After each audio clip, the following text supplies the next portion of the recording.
Get ready for the Squawking Eagles Podcast, the show that covers only the Philadelphia Eagles.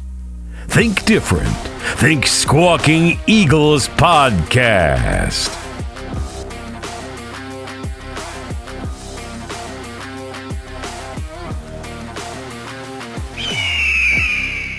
Hello, and welcome back to the Squawking Eagles Podcast. I'm your host, Mike, and again, I'm joined by Miguel and Mark.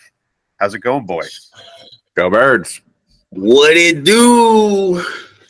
We're fresh back here. We took off a couple of weeks because of vacations and some family matters, but here we are back today, fresh, ready to talk some Eagles training camp.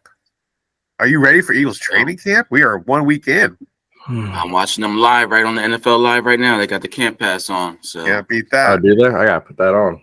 yeah. We're going to talk some news in the NFL about Brian Johnson and Nick Sirianni, a little news about that, and also some USA flag football Olympic news we want to talk about. And then there's been talks that Joe Burrow has suggested an 18-game season, and I like how he laid it out, so we'll talk about that.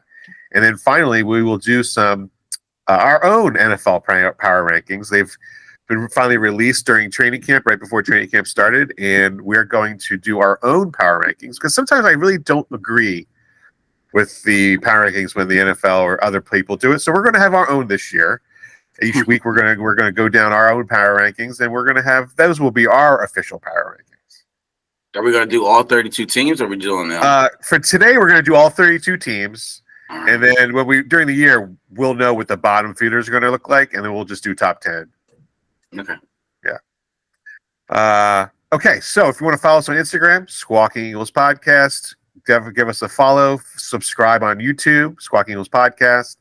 If you're listening to Spotify, give us a follow, a review, and any other podcasting streaming network you'd be listening to. If it's Amazon, Google, Amazon, audiobook. I think you can find them on audio files now, or Podcast Republic. I've heard somebody's listening to us on Podcast Republic. So give us a follow and a subscribe. All right, so let's since this is the Eagles training camp this week, some things have been coming out. They've been a lot of, I guess you can say, they've been asking questions. Really, mostly is about what Jalen Hurts' relationship with Nick Sirianni is like. Jalen Hurts has talked about it. Devontae Smith has talked about it. And so I would like you, the three of us, to talk about what their reactions were. So Jalen Hurts' reaction was like, there is no problem. We're all good. We're on the same page. We're building a rapport between me and Kellen Moore and Nick Sirianni. There really isn't a situation between the two of them. And when a reporter asked Devontae Smith what his take on it, his response was, I don't know what you're talking about. So apparently, like, this has come out of thin air that there's a problem between Nick Sirianni and Jalen Hurts. And everybody's like, no, there's nothing. Mark, do you think there ever was a problem with Nick Sirianni and Jalen Hurts? If the question's going to be that broad, ever, of course. Bro, a coach and top player, you're going to have conversations. You're going to have arguments. And media is going to pick that up and spin it however they want to spin it. Clicks pay the bills, my guy. Yeah. You can title this "The Last Day of Jalen Hurts," with the Eagle. I saw an article the other day said at the trade deadline, Hurts is a Raider. What? They were dead. Yeah, they said dead serious, and it was like a Bleacher Report, like it was a reputable. It was like, yeah, Jalen Hurts to the Raiders at the trade deadline. It's the best move for both teams. And I was like, huh? Bro, clicks. That's all they care about are clicks. They're going to say what they want to say. I'm sure they argue. Of course they are. I don't know if any coach in history has not argued with their quarterback at least once. However, we happen to have a bit of a meltdown at the end of the season. So, of course, people are going to make things a little more, a little extra. So it like stands out. Now, I'm sure that, it was not a perfect year. I'm sure they don't have the perfect relationship. But I would bet money that his passionate character is going to make it look that way more often.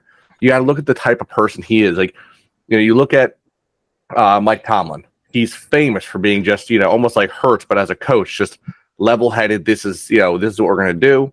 Hey, it didn't go our way, or hey, it went great. We won everything. I'm like, he wins the Super Bowl, and he's like, yeah, we won. Like, he loses everything. He goes, we lost. Like, it's very the same. Sirianni is like a Philadelphia native, man. Like, we get really hype. We get really excited and anxious about things. So, yeah, I'm sure there was a little bit of argument, but I'm at different times they haven't agreed, or different times things have come up, but I'm sure it's just like that kind of basic. I mean, especially because you got to think of Hurt's personality and how he is exactly how Tomlin is, and how Sirianni's so active that it looks worse than it is. I'm sure they're probably getting along just fine. I think if they weren't, if they're not, and it is a real thing, and the players are hushing it, you're going to see it real fast throughout the season. We are going to have problems early if there's actually dissent between them. I think it's just a lot of clicks, though. I think they're just fine. Well, Miguel, Devontae Smith, they're asking him what his views are on this, and is it really fair to even ask Devontae Smith what his views are of Jalen Hurts and Sirianni are? Like, is it necessary to even ask him? Well, first of all, I agree with Mark. It's all about clicks, right? At the end of the day, I just feel like the media is trying to get the story behind the story, and it's like a view, a third person view of their relationship, which I don't understand. I can see why if Jalen was upset because Brian Johnson was a family friend, and he was let go.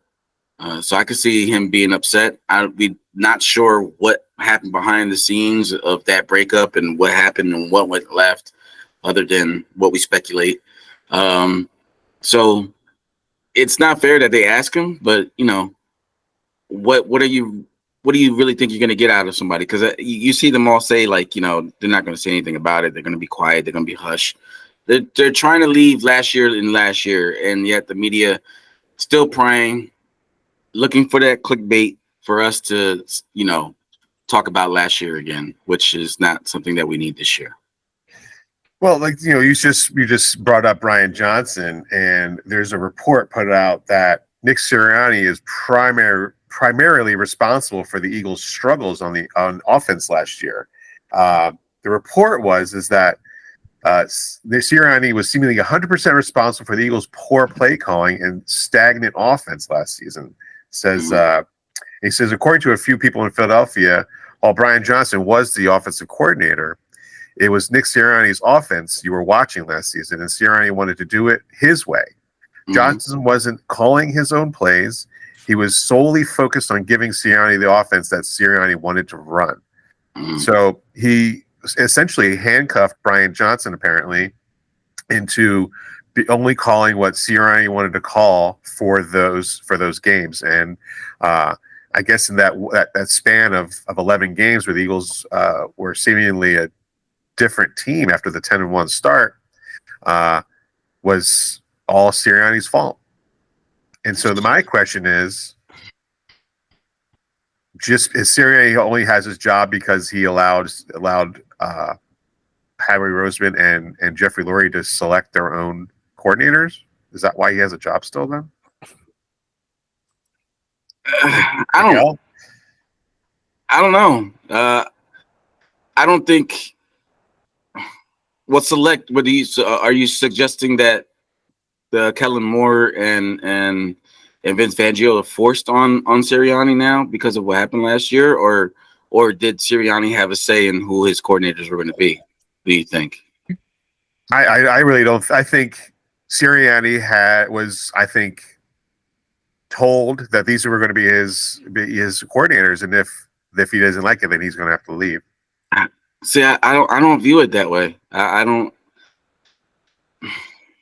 It's so hard to tell because the Eagles they keep it so close and so tight in that building that we won't really know the story until Howie Roseman decides to write a book or Sirianni writes a book, in about 5 years or so. And it's just, I don't know. I can't justify it. Mark, do you have any view on it? I do. I got you. Yeah, I see. I put it to you this way. Politically, okay, if a politician comes into office, all right, and does a terrible job, they typically blame the person before them for giving them a terrible situation, no matter what they did, whether you agree with them or not. I would say it's probably standard with coaching as well. You have to understand that Brian Johnson left this season and had a lot less job offers than everyone said he did. He's got to save face right now. If they're asking him, hey, what happened to your season last year? Do you think he's going to go out and say, oh, guys, I clearly don't know what I'm doing, and we struggled miserably because of it? No, he's going to throw the blame game, my guy. He's going to blame everyone else. Now, here's the thing. If Washington decides to allow him to do some play calling as their passing, coach and coordinator, whatever he's going to be doing down there, maybe we'll see a little bit of how it's going to go. However, I would bet you that A, he's probably not going to do play calling down there. Secondly, I'm sure he's probably going to be changing up his style because it failed miserably. I don't just say it's Sirianni after Sirianni was with us for a good season and then hired this guy out of the blue and suddenly it went bad. Like, I'm sorry. In history, how often has coaches hired coordinators who have never been coordinators before and had them just have a phenomenal season the next year? They almost always struggle. I don't blame the coach for this. We got to give it another year. We got to see how this one goes, who's calling the plays, how it's going. And the thing is, we might never know because maybe Kellen Moore does do all the handles this year. And all we're going to have to talk about for how it went on last year was he said kind of thing. It's all talk. We're never going to know for fact who is doing the play call. And the fact the players are coming out right now and saying like, there's no tension between, Sirianni and Hurts. If Sirianni took over that team, that Hurts was friends with Brian Johnson. Good friends. If Sirianni took over that team, handcuffed him, and tanked the team the way that just happened, don't you think Hurts would be livid with Sirianni? Like, come on, this guy's been with him like his whole career. He's not going to be grateful for that. He's not going to want to work with that man. Yeah. So no, I think it's entire. I think even Hurts was like, "Hey, Drew, you're a great quarterback coach. I'm gonna talk you up, see if we can make you coordinator." They made him coordinator. It trashed. It tanked. And even Hurts was like, "Bro, I ain't even gonna try, man. You got to go." Like, yeah. That maths. I guess that would math. There we go. I mean, just going back to what Mike had said earlier was like, Brian was calling Sirianni's plays. So in that case, it's like, is it really his blame then for what happened? Was he calling Sirianni's plays, or he just saying he was calling Sirianni's plays? Who knows? And not only that, I could give you a list of 100 offensive plays and say, hey, these are the plays I think we should run. They're successful plays. But if you're the one calling them at the wrong time, is it not still your fault? Like, if it's 3rd and 17 and you're calling a screenplay, yeah, of course there's going to be a screenplay in the playbook. Why are you calling it on 3rd and 17? No, that's not going to work. Right. True. That makes sense. That makes sense. He has the power to change the play, right? But and he didn't. Exactly. But I don't know if you guys have been watching the HBO Hard Knocks this year with the Giants. Yeah, just started watching in the front office. But it's just I don't know if the Eagles run this way, but it seems like the front office makes decisions there, and they bring in the head coach and they ask his opinion. They go, okay, we got these 5 guys, list them to your favorites, and then we'll try to get who we can get. And I feel maybe as though that's what the Eagles did. They brought in a whole bunch of coordinators, and maybe they sat with Sirianni and they were like, hey, these are 5 guys that we see that are potential, like selected your favorite, and then we'll see if we were able to get them or not. That's what kind of. What's funny about that? Made me think a lot about your guys' favorite former Eagles coach. If the front office makes a whole lot of decisions with or without the coach, I was watching him going, God damn, like, no. I mean, the coach have less and less, say than you would think they do. And I'm still going, ooh, interesting, because I remember when suddenly Howie Roseman came back over as GM and suddenly things went a little weird with who we were getting and who we weren't, and some weird front office decisions. Anyway, that's a different story. We're not talking about that. I'm just saying the Giants look a mess right now. Yeah. Holy God. That show is revealing on that team. Oh, it definitely is. especially with the whole Saquon Barkley situation where they said, they're on record saying he's our most popular player. We can't let him go. We got to keep him in. He can't go to Philadelphia. Yeah. And he said, I wouldn't be able to sleep at night if he goes to Philadelphia. He says if he goes to Philadelphia, I'm not going to be able to sleep. And so I'm guessing now this guy is not sleeping at all because, look, everything kind of blew up. If that guy who's, I guess that's the owner who came in and said, I'm not going to be able to sleep. If he's the owner, I would think the owner has more say of who he wants the GM to focus on most, right? Like, I think they try I think they try to keep themselves out of it. I think they're like, hey, look, we hired you to do your job. So we're going to let you do your job. And if you fail doing your job, we fire you because we own you. Right. Well, I would say he failed doing his job. And if Barkley goes on and has a record-breaking rushing yard season, I'm sure whatever his name is, the GM, if Barkley has a 1,200 yard season. Well, it wouldn't be the first time that the Eagles have forced the team's hand to fire their GM because of moves that the Eagles have made. Hence, when the Titans fired their GM after that AJ Brown game. AJ Brown, so it wouldn't be the first time. Some other Eagles training camp news. So hold on, before you do the other news. Yes, Saquon plus or minus 120 yards first game against the Giants. Plus over that. Yep. Let's go. Over that. I've already suggested I put on our Instagram Talking Birds link. You can go and do an over and under 1,200 yards. Barkley all-purpose yards over or under his rushing. All-purpose yards, 1,200. I'm sorry, rushing yards. Okay, say but just all-purpose yards, easy. Yeah, rushing yards. All-purpose yards. I got to hit closer to 1,200 rushing yards. Over or under 12 rushing. Depends on how we run our offense this year, but that's doable. Yeah, 100%, right? Yeah. 1,200 yards, 17 game season, 1,200 yards. I think it depends on him staying healthy and how we run. If we don't run the ball, we barely run. You don't run the league if you don't run the ball. We already know this, right? Agreed. All right. So the other Eagles news, we have a few injuries to talk about. Landon Dickerson he's out with a lacerated toe. Now, is it because he's doing a slip and slide down a hill? Like, no. Is that where he got his lacerated toe? What's going on with that? What do you think? Where do you think that happened?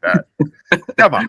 Who knows? Maybe he bumped it on his, expensive, sharp cornered bed. Right. That's what happens. Right. How many times have you stubbed your toe getting out of the bed? Right. I've done it a couple times myself. So, you know what I mean? And then you got Cooper DeJean. He is out for 3 weeks with a hamstring injury that he must have been that back of the Eminem song "Lose Yourself" that he sang or didn't sing. They got booed off stage. That's what he's hurt. His pride is hurt. It's not his hamstring.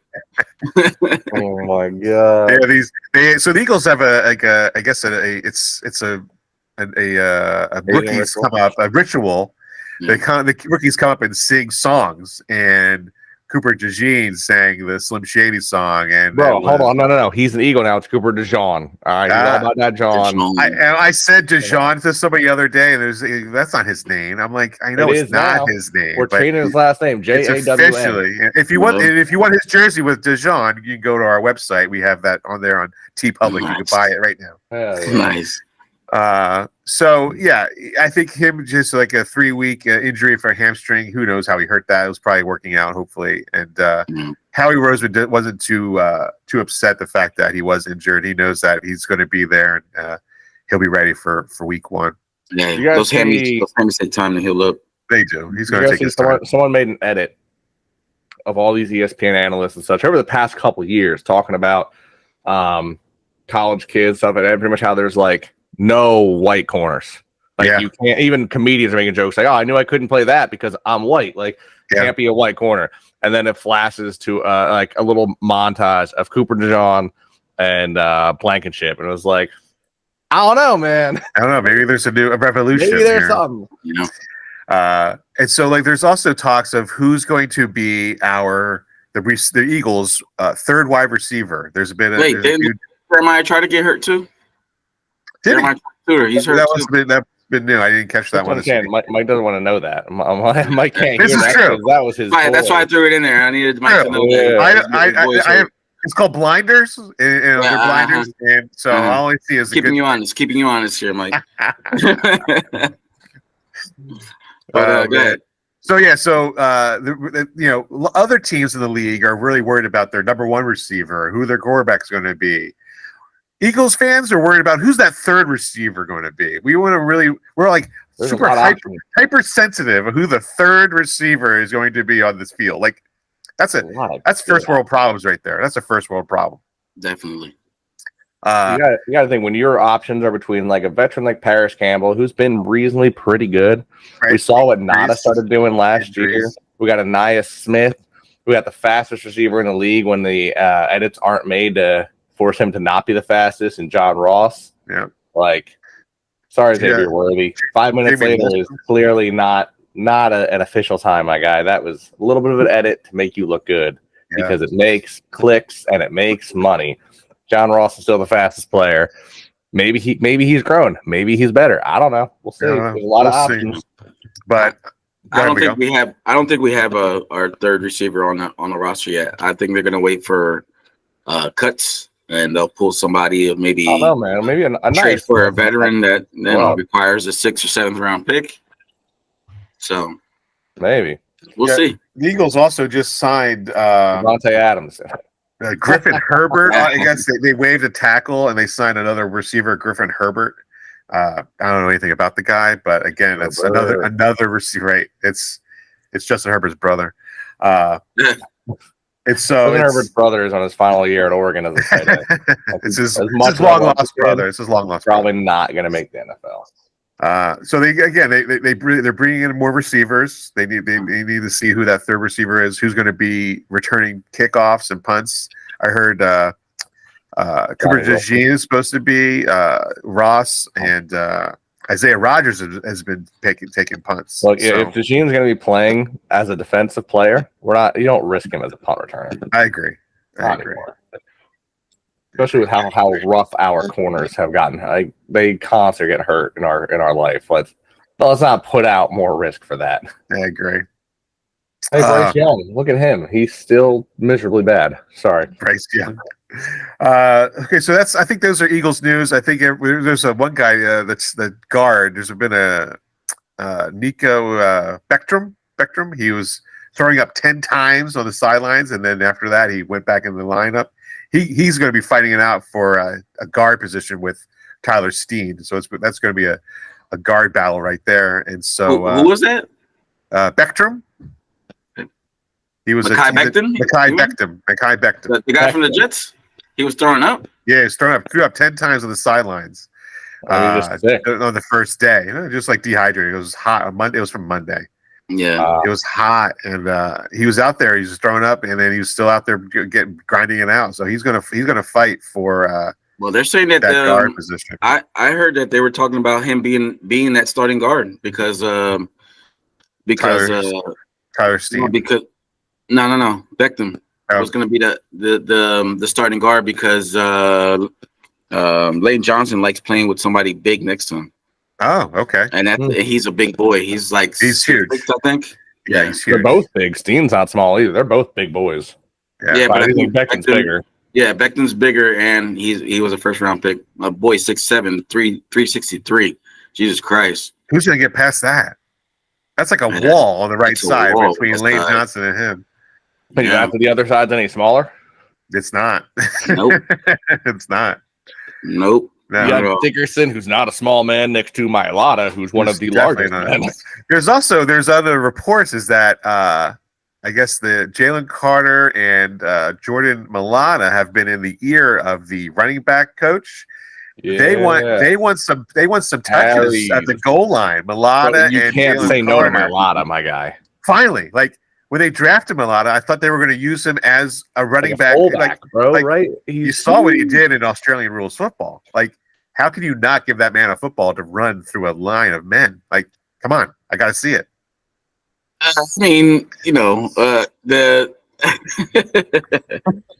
it called? Rugby doesn't have the same alpha males playing it as as the NFL. Right. But There's still pretty big boys down there. Still, You have to remember, he's playing against a lot of other guys. Interesting to see. His size. Like there's a lot of those Maori, Islander kind of guys. We got another one, I think, that came into the league this year with us. From New Zealand, I think he was. Yeah, we signed another dude. He's never played football, never even watched a game. And it's like, don't worry, we got a path for you. right. I would love to see it. At least in the preseason, give it a little try, a little piece of it in the preseason. Yeah, just I wouldn't let him carry in the preseason. I don't want to risk it. But I feel sorry for Saquon. It's like every time we're on the goal line, you're probably not going to get the ball, bro. Yeah, probably Jalen Hurts and Mailata. Right. Do you think this year there's going to be such a emphasis on the tush push or the brotherly shove because there's no Jason Kelsey this year? Do you think there's going to be that? They're still going to use it. I'll tell you what. When we get to 4th and 1, you'll see. Yeah, we'll see it for sure. I'm sure there'll be some rift of it. I will probably see it earlier and then watch it evolve into something else as the season goes on. Yeah. But I think it stands to say though that and that's it's funny because I feel like I have always played in that mentality when I play like the video game, like college football. Madden is like I didn't do quarterback sneak because in the video game it's the worst play in the world because your quarterback just lays down no matter what. Right. But like anytime I'm like 3rd and 2, 3rd and 1, I go do whatever play I want because if it fails, I'm going forward on 4th down. Yeah, and I think that gives you such an advantage. If you've got a team, you can get that 2 yards every time, you suddenly have 4 downs to actually play with, unlike most teams that have 3. Right. So yeah, I think we'll see it. Yeah. You have to. It's too good. It's too good not to. I'm looking forward to it. I'm also looking forward to if Mailata Carter can hold the ball. It kind of like makes me feel like Refrigerator Perry running for the Browns. Yeah, that's what I like to see. Yeah, I don't think we're actually going to see that as much. It's fun to talk about. I don't think we're going to seeing them, especially when you got Saquon back there. The Hurts is stronger than ever. I'm sure he's putting in the workouts. Sure, it'll be interesting. But yeah.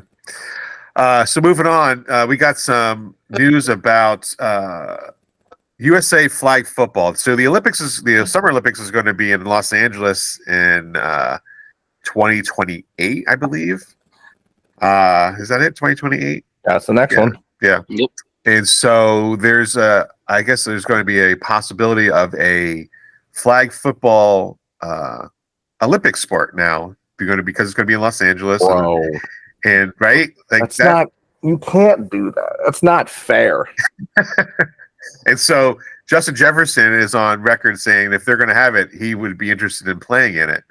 I don't know, man. I think a lot of those African teams are going to give us a run for their money because how do you practice dodging tigers and stuff? Right? That's pretty important. Nah, bro. I think it's going to be that's literally just being added as an extra runaway goal to be added to the USA stock. Like, right? There's no way. Like, look, I will say, maybe I'm going to eat my words because clearly the NBA is made up of a bunch of trash can players anymore. If we're struggling against these teams. South Sudan. I think it's just the way the NBA is anymore. I think this mentality of this, I am first. Everything's got to be about me mentality has ruined that sport. I don't understand how it's so big still because all I ever hear about is drama. It is the most drama-filled sport. Every single player out there seems to be just about themselves. No one cares about the team. It's like I don't want to deal with it. Well, in 1992, the American Dream Team allowed professional basketball players to play in the Olympics. In 1992, Michael Jordan, Magic Johnson, it was a dream team. I watched every single. We won. Was it bronze or silver? Gold. Oh no, it was gold. Obviously. And not only did they win gold, they never called a timeout during the whole Olympics. They never called a timeout. Was it? Do we even have a game that was close during those Olympics? Yeah, there was maybe one game that was close, but that was about it. Was it close? It was close. It was like 20 points close. It was like Spain or something, right? Yeah. But during that Olympics, the American team faced only 9 other NBA players during that Olympics. How many NBA players are on South Sudan's team? A couple of them. There's a couple. Okay. The thing is, though, this year, this American team is facing 61 NBA players. But if you don't, France has Wemby and Gobert. Gobert. I'm sure there's a lot of them out there now. But if you're telling me that we still don't produce the best NBA or the best basketball players in a sport we created, what? Yeah, well, it does look like this team is gonna have to battle and play hard. Like Embiid's gonna have to actually play defense. Like, hopefully he doesn't get hurt. And that's my worry. That's my worry. Is Embiid playing for us? Yeah. Yes. Yeah. That's odd. I would have thought he would have played for France. Now, see, he was going to play. He was going to play for. He was going to play for French. But then, isn't he Cambodian or? He's from. Not Cambodia. He's from. Not Cambodia. Not even close. It's Cameroon. He's from Cameroon. That's what. Yeah. Thank you. I'm a moron. I'm so sorry. I'm okay. so sorry, Embiid. I'm the dumbest human alive. And so the Cameroon and France have a strained relationship right now. And if he went and played for France with being from Cameroon, it would have really been a hard sell for people. So he decided he's just going to play for the United States. Mm. So hold on. We have Embiid. We have LeBron. Yep. I'm presuming like Seth Curry, Jason Tatum. No. I'm sorry. I don't care about any other team. There's no way this should be even close. And if it is, then it's appalling. Yeah. I mean, I know the NBA, the Olympic rules are different than the NBA rules. I don't know if that had any part of their struggle, but give them time. They got to play together. Rules are different in every sport. I'm excited Canada to see still it. dominates in hockey. You know, Brazil still dominates in soccer. So does Argentina. Like the teams that are good at their sports dominate at their sports, man. But yeah, Mike, going back to that flag football thing, is that intergender or is that just straight male competition or female competition? I don't think. Yeah, I think they definitely have female flag football. That's pretty. So they can have both male and female competitions for both of that. I'd be interested to see who would want to play. It would be in the middle of training camp, so that would be maybe an issue for some teams. So that's like with baseball when they have the World Baseball Classic, it's happening during spring training. So some players play in it. Like last year, Ranger Suarez pitched for Venezuela. And then when he came back to the Phillies, he got hurt because his arm wasn't ready, and it was not a great fit. So it might be something that they have a talking point about the collective bargaining agreement. It's like this past Winter Olympics, first time ever hockey they usually take an Olympic break because so many players go to play in the Olympics because it's a worldly sport. And then this is the first time they didn't, and it was like. The Winter Olympics suffered because of it, because a lot of hockey fans like watching the international hockey competition. Yeah. So there's that. I'm all for it. I would watch. It would get me to watch Summer Olympics. I don't really watch the Summer Olympics too much. So I usually keep tabs on it, like just see how we're doing. But I didn't pay much attention so far this year. Yeah, I did see. I was out the other day. No, I didn't see that. So I know like a lot of sports have like play-ins and stuff to like get stuff finished. Like by the time the Olympics start, we only have to watch a couple of games. We don't have to watch all the qualifiers. Yeah, they've already started. I don't know if what I was watching the other day was accurate or not. But if it was like the quarterfinals of rugby for the Olympics. Right, possibly. First off, those games were fast. Yeah. Secondly, New Zealand, who's like the world known for rugby, got beat. Yeah. Like, I was like, woo. That was quick, and that was a crazy game. Yeah. Dude, Summer Olympics, man. Summer Olympics. You know what's awesome and like cooler though? Eagles football. So just one more thing before we do our power rankings is that there's been talks of an 18-game season for the NFL. We just moved to 17 games, and now there's already talks for another 18. Joe Burrow put out the suggestion, not the suspension, but the suggestion. And he says that, everybody would get their normal bye week.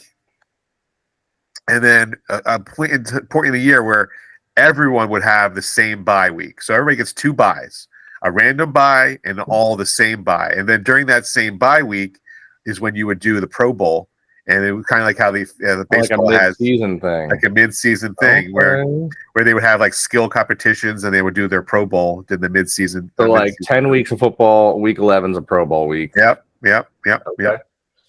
And I then, didn't look at any of this. That's pretty good.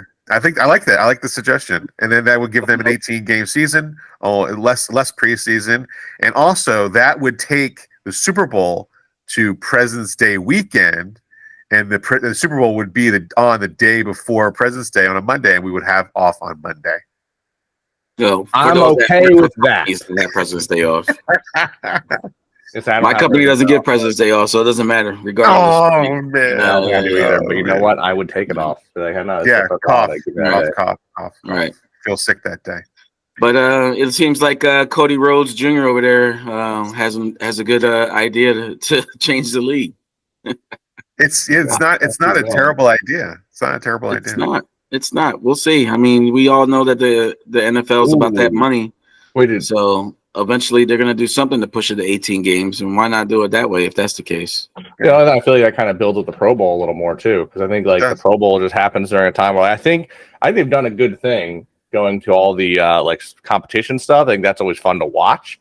Yeah. But again, it's during a week where most people are kind of tired of football. That when your teams are all eliminated, nobody cares anymore. Exactly. And so many players sit out of it because if they're in the Super Bowl, they don't want to be part of the Pro Bowl.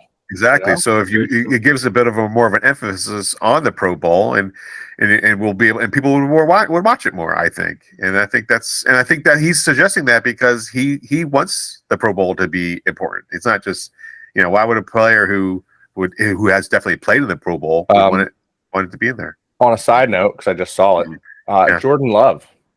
Yeah. Did he sign his contract? What 220 contract? Yep. 220, brother. 167 guaranteed. Is that what I'm reading right? He tied for the biggest contract after one season. Yeah. I think he just because who signed the contract before him? Tua did. Tua signed his contract. Yeah, Tua. So he beat out Tua. Wow. Damn. Wow. It's I think it was 75 million signing bonus too. I didn't see all the details for it yet. I just saw it on the bottom ticker. That's a lot of money for a player who had one season under his belt and beat the Cowboys in the playoffs. That's a lot of money. I mean, that's why they paid him. He beat the Cowboys. Look, I'll tell you what though. Right. Normally, I'm like, me, I kind of hesitant on young guys, but I hate to say it. When's the last time Green Bay has missed on a quarterback? Yeah. Not they might have just saved themselves money. 4 years, 220. Yeah, so I'm looking at right here. $75 million signing bonus. And averages out at 55 a year. Yeah. These contracts are getting outrageous nowadays. They are. I was saying the other day, I saw nobody said, "Hey, what if 2 years from now the NFL owners get together and go, you know what? You gotta salary cap's down to $200 million. Make every team the bed. Just everyone goes, what do we do? What do we do? The list now goes. Actually, Joe Burrow's the highest paid right now, $55 million a year, tied with Trevor Lawrence and Jordan Love. Yep. Then Tua, and then shocked Jared Goff and Herbert, and then Lamar Jackson. Yeah, that's wild. Yeah, it's going to be interesting how those contracts handicap those teams in the next 5 years here. Yeah. Yeah. So I'm all for this 18-game season, and hopefully it gets worked out. All right, so we're going to do our power rankings. Right now, we've only seen teams on paper in 1 week of training camp. So our power rankings are going to start out with the teams that we've seen on paper. We're going to rank them on paper, not like what they did last year. Are we starting from 32 or are we starting at 1? We're going to start at 32. And we're going to build up the Giants right at 32. I don't know, man. The Patriots don't look good. So I have my list here. Mark has a list. Miguel, I'm sure you have your list. I'm building a list. I'm on a set list. So I don't really have a set list either. we'll go through it and we can agree real quick because these bottom like 15 are pretty much they're going to be their bottom no matter what. So my first team was the Patriots. I think they got a new coach. They're number 32. They are in a rebuild process, and they're going to be there for a while. And their division this year, particularly, is just not easy. They are no longer top. They're not even. They like for being cream of the crop for so long. They now owe back everything they've done. Yeah. Every other team in their division is a contender. Yep. They're getting smoked this year. Yeah. They're in a tough division. They're 0-6 in the division this year. Yeah, they got Jets, Bills, and Dolphins. I don't see them beating any of those teams. Nah, which is crazy because when as a kid growing up, none of those teams had a chance ever. Yeah. Next, I would go for the Titans. The Titans are number 2. I 31. 31. I mean 31. Yes. Okay. I put the Panthers at 31. I put the Giants. Oh, see, I put the Giants next. Nah, I put the Panthers next. Okay, so let's do Panthers, and then Giants, because after watching the Giants, like they're a dumpster fire right now. they sure are. Oh yeah. And then I'm going to put the Titans. Titans. After that, I have Washington. What do you think?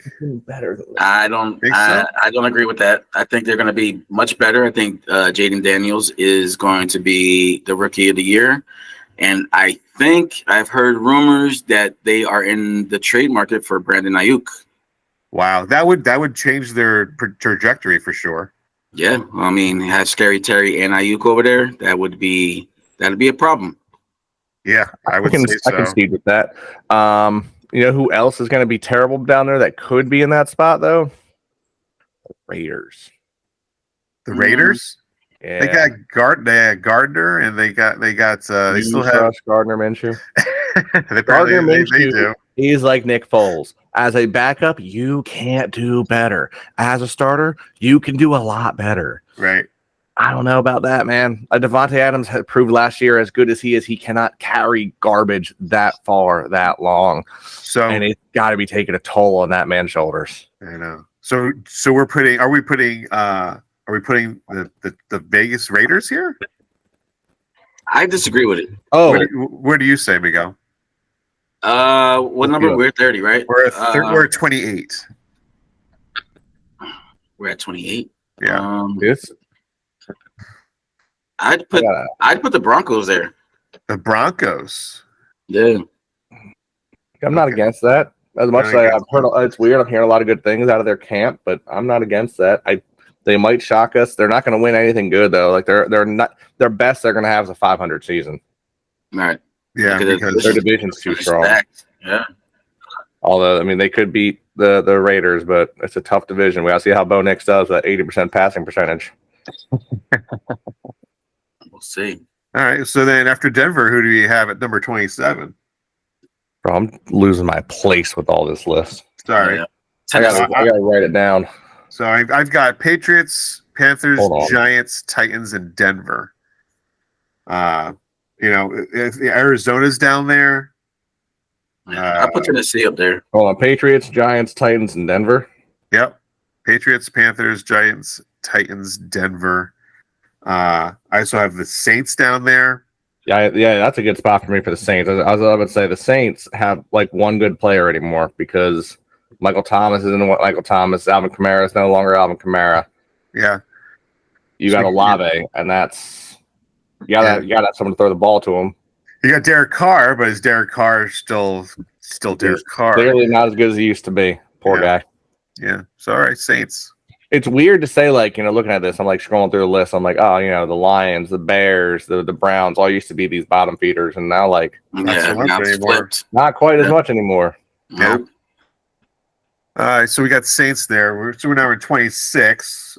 We still have Washington, Arizona, Atlanta, the Chargers, the Vikings, the Raiders, Do any of those teams? How about the Colts? Let's put the Colts next. The Colts. Yeah. You think they're gonna They're be not gonna lower, even if Richardson's healthy? Last year they had Minshew for most of the season. I get it, but I just. And the funny thing is, I actually think Richardson's still the best quarterback out of that draft class, or I thought he had the potential to be, I should say. But yeah, I just don't feel it right now. I just feel like with the lineup for them, I think Houston and Jacksonville are fighting for that division. I think Tennessee might even show a few things to. I think that might be like a 500 split between the two of them. I just don't know if the Colts are going to have a good year. I mean, hey, I'm okay if you want to move the Colts elsewhere. I'm just thinking like of teams that belong towards the bottom, the Colts might be down there. Interesting. Are the Colts so the Falcons? You think the Falcons are in a better place than the Colts? They got. Do you think Arizona and Washington are in a better place than the Colts? So Arizona is tricky because if Murray wants to play, can be a good team. What'd you say, Miguel? We have the Panthers on the list already? Yeah, they're number 2. They were number 31. Okay. Sorry. Go ahead. Sorry, Mark. No, you're good. I'm just saying, it's so tricky because Murray is so inconsistent. He could carry that team to be like the best in their division, or they could be the worst in their division. Did you guys watch the video I sent you about the former wide receiver that came out and spoke ill of Kyler Murray? About how he's not a leader of men, that he doesn't, he's like, he's the only quarterback in the league that has it written in his contract that he must watch film. Wow. Yeah. So that's crazy. All right, you know what? I'm cool with putting Arizona there. Yeah. I think after that comment. Arizona instead of the Colts or after the Colts? Arizona, then the Colts. All right, cool. That. All right, so now we got Colts here. What about so we still have Washington. We still have Washington to talk about. I feel like Washington's going to be better than what everybody's expecting. So I have them in the middle of the pack for me. Okay. All right. So we got what number we at? We're at 24. 24. Seattle's going to be as good this year. Yeah, I was going to say Seattle. Yeah, they're going to have an off year. All right. That's not. I'm not fighting that. What about? We still have the Raiders, the Chargers. I think the Raiders next because I trust the Chargers coach and quarterback more. Okay. But then I don't trust the rest of the Chargers team, so I'm happy to put the Chargers there. Chargers, okay. Bro, they got a lot of work to do with Quentin Tropson as their star receiver. Right. That's funny. Falcons. What about the Falcons? I think we're finally in a good spot for them. Although I think they could shock us. I mean, Kirk. Are the Falcons better than Minnesota and Washington? That's tough. Yes.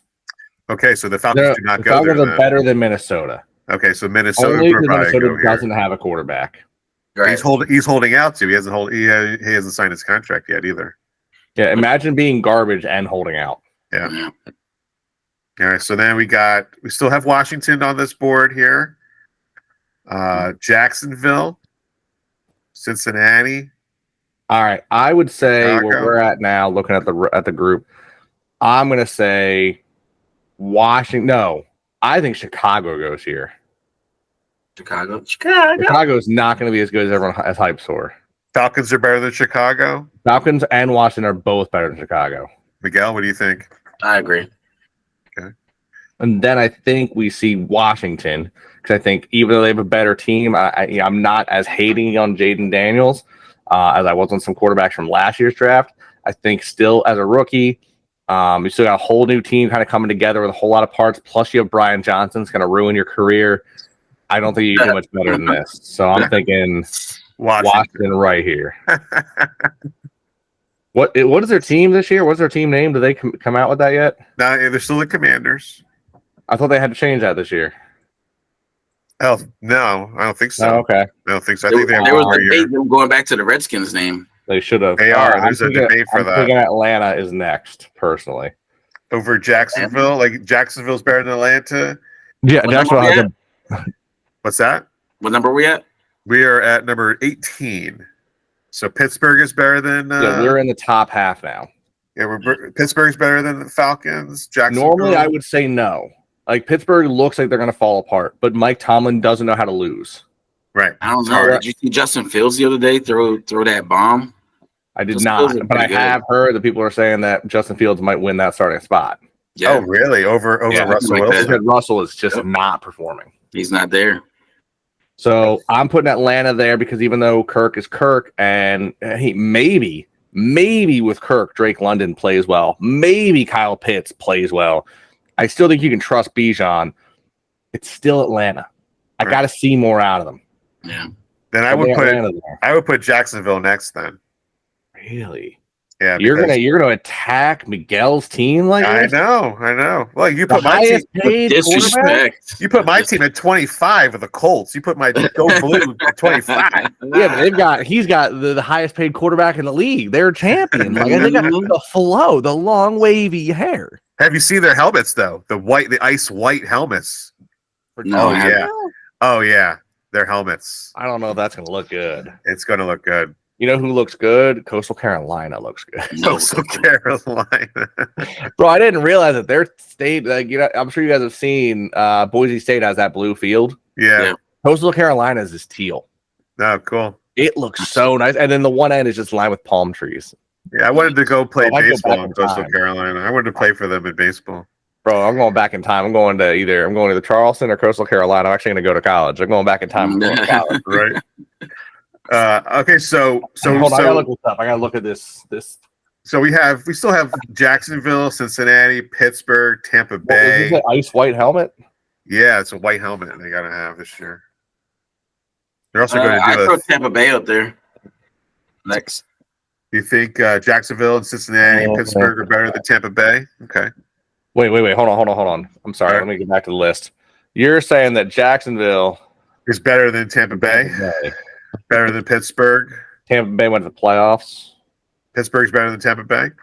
You know what? Tampa Bay is going to hurt us. I'm telling you, no matter what, I think we put Tampa Bay after Atlanta before we play the others.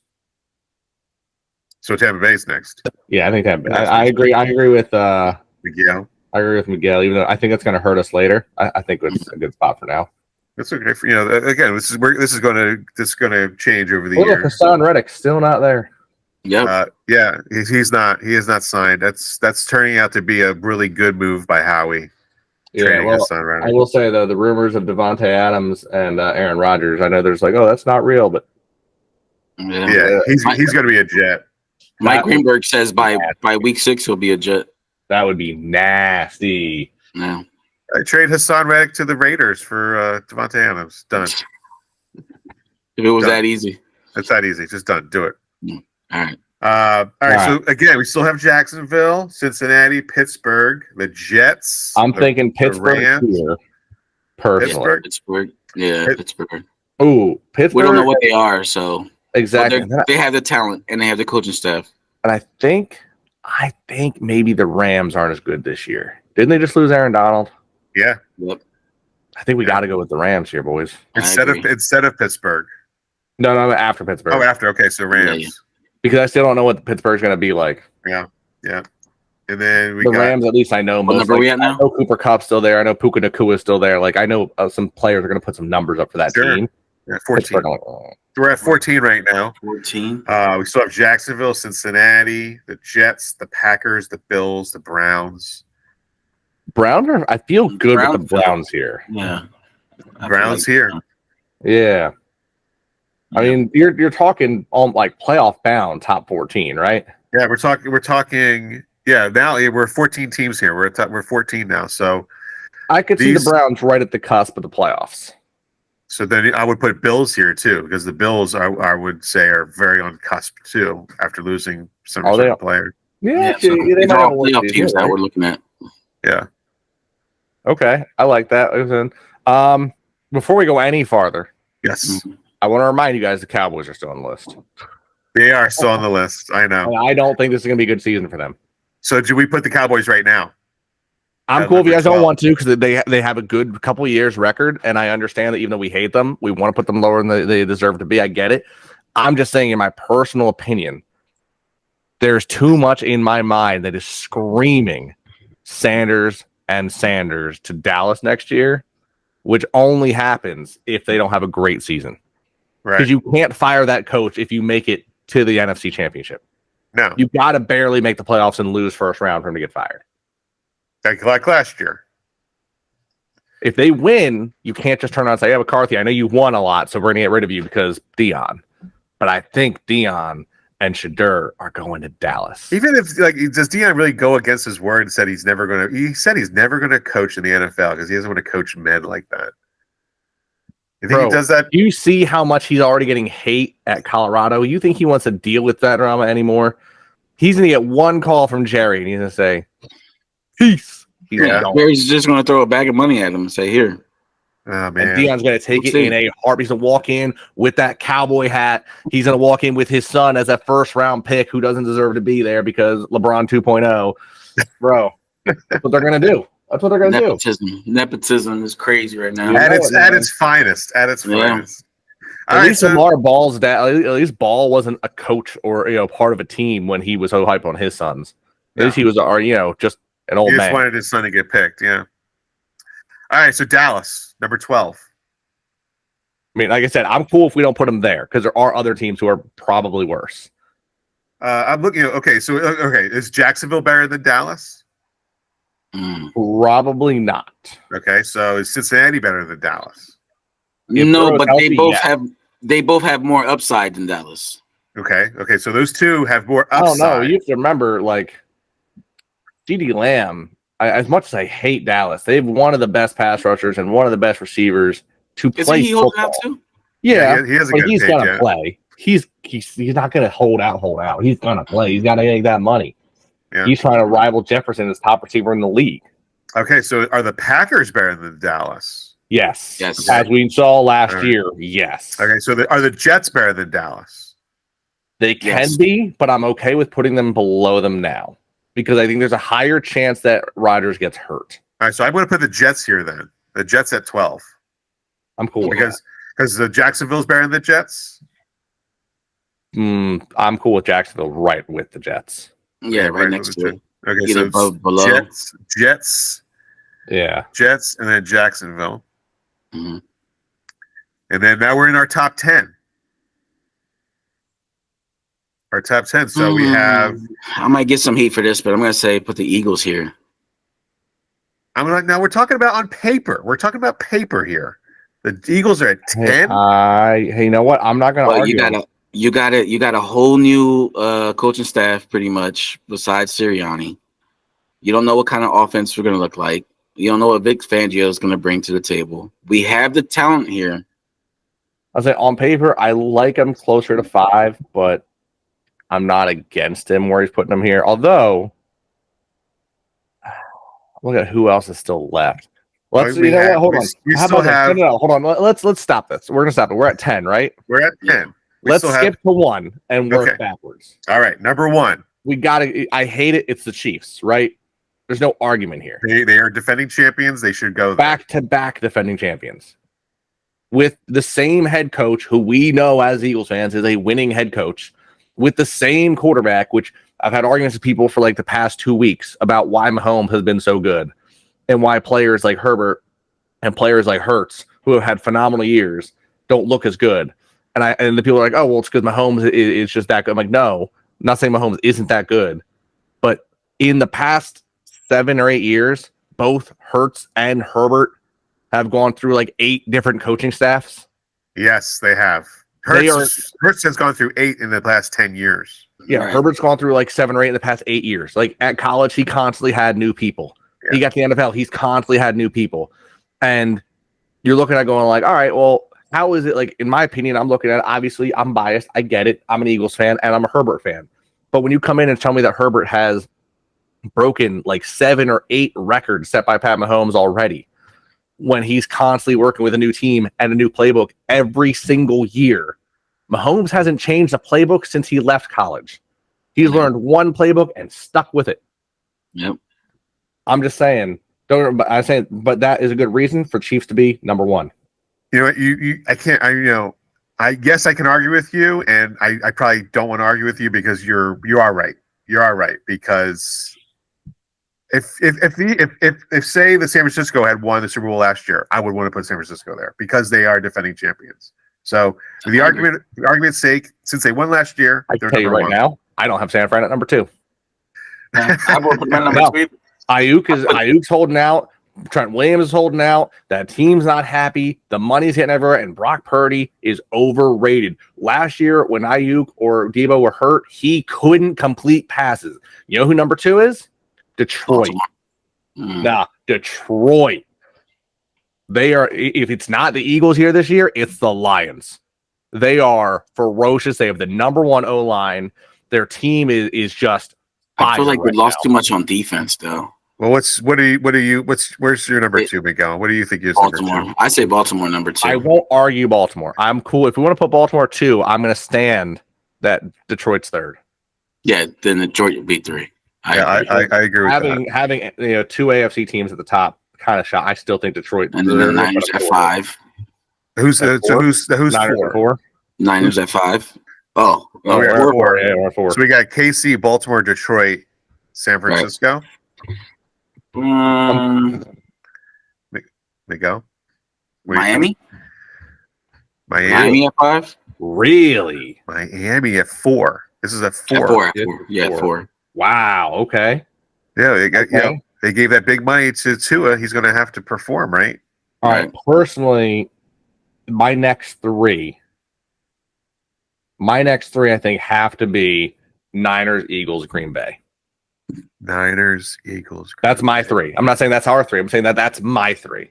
Right. Even though you said previously you wanted to put Eagles at 10. I said I wouldn't argue him with putting the Eagles at 10. Argue at 10. Okay. What are your next 3 combination here? There you go. Let's see. I think what would it be? Texans. We got Texans, Dallas, San Francisco, Cincinnati, and the Packers, and the Eagles, of course. To me, it'll be Texans, Cincy, and then the Packers. Texans, Cincinnati, and the Packers. Texans at number 5. My list has varied from you guys, but I'm okay with it. Texans. I have Texans at 10. Texans at 10. I like Texans at 5. I like Texans as well, but I think that they're still young. They're very young, but they also have. I love their coach, and I think they're a good team. Yeah, but I think when it gets down to your top 10, if you're telling me, all right, Texans, healthy Texans versus a healthy Cincinnati, I'm taking the healthy Cincinnati. Healthy Texans versus a healthy Green Bay, I'm taking Green Bay. Like, I'm going at it. If I have every team at their peak, and I'm going to have them head to head in the top 10 with, I have, Chiefs, Baltimore, Detroit, Miami, Niners, Eagles, Bay, Cincinnati, and Dallas all beat the Texans, in my opinion. Right. So that's you stating that the Texans are 10 because I think the Texans match up against the other 20 some teams and beat every single one of them. The thing is that we could put Texans at 5, and week 1 they lose and they drop out of it. They drop out of the top 10 for me if that happens. Who's their week 1 though? What's that? I have it right here. Hold on. Who they play week 1? Yeah. Their week 1 is the Colts. Yeah, I would have them drop out of the top 10 too. All right, so let's put the Texans at 5. Okay. And if they lose that week 1, they are not a top 10 team. Is that agreement? Okay. Sure. I'm cool with that. Imagine they lose week 1 to Anthony Richardson, how that's going to catapult the Colts and that would take Colts from 25 to at least top 12, 15, maybe 15, 13, right? Yeah. Should. Hold on, I'm looking at this right now. Week 1 is going to be a banger, boys. Yeah. Not only do we play Green Bay, which is going to be a good game, all right, we get to see the Detroit Lions play LA, which is a nice little rematch from the NFC. That was pretty good. We're going to see, what's it called? We're going to see the Chiefs play Baltimore. That's the game 1, Thursday night. Yeah. We're going to see a battle of garbage between Chargers and Raiders. Who's the worst in the AFC West? That's going to be cool. Yeah. It's interesting. We're going to see a lot of first time, we'll see Kirk against Justin Fields early. We'd see some cool matchups of players who are new to teams. Yeah. Ooh, we get to see a rematch of Denver and Seattle after all their falling out with the trades and such. Week one's gonna be fun. I can't wait, boys. I can't wait. All right, go ahead with the rest All of right, the so we still have San Francisco, Dallas, Philly, Cincinnati, and the Packers to round out our 10. Wait. Oh, you put Texans over the Niners. Yeah. Okay. Yeah. You know what? Yeah. Cool. So let's go San Francisco number 6. I think you have to. I'd love to see them fall off, though. I would love to see them fall off. I think we got to put Dallas at 10. Dallas isn't better than these teams. Is Dallas better than Cincinnati? I don't think so. Is Dallas better than the Packers? We know that. No. Nope. And we know that they're not better than the Eagles. So the Eagles are. So this is tough. The Eagles better than the Packers? Let's see. The Eagles have been beating the Packers a lot. Paper, yes. I'm taking the Eagles over the Packers, and I'm also going to take the Eagles over Cincinnati. Yeah, I think Cincinnati's just not as good. Right, and then Cincinnati is better than the Packers. I would say no, not anymore. No. So then Packers. We have. I need to see more out of the Bengals because since Burrow has been on and off with injuries, the team's kind of like they're good. They're still a good team, but we got to see how healthy is Burrow and how good is he still after those injuries. All right, so then is Cincinnati 9 or Dallas 9? Cincinnati. And then Dallas is 10. Sure. So our top 10 teams, our top 10 power ranking teams is Kansas City, Baltimore, Detroit, Miami, Houston, San Francisco, Philadelphia, Green Bay, Cincinnati, and Dallas. Those are our top 10 teams. I'm proud of us for not putting the Eagles at number 1, guys. I know this would be a homer version of the our first ever power rankings, and we didn't put the Eagles at number 1. Congratulations! Right. You know, we were able to do it. We were able to push off that hometown flair and put them at a reasonable number 7. We're good. Yeah, it's for Hassan Reddick. I will say, even though we just finished the power rankings, I do think that Baltimore might be the best team in the AFC this year. I think that maybe the Chiefs will finally fall off. Yeah, a little bit. Not truly, but a little bit. Just enough to not win it all, please. We'll know week 1, right? Because it's Baltimore, Kansas City, correct? Yeah. So it kind of works out. That, but then the Chiefs struggled last week 1, week 2, and week 3, and all of a sudden they still won the whole damn thing. Right, they lost to the Lions week 1. Yeah, and they still end up winning everything. So I don't know about week 1 telling us much, but we'll see. You know, we'll see how we do down in Brazil. That's for sure. Yeah.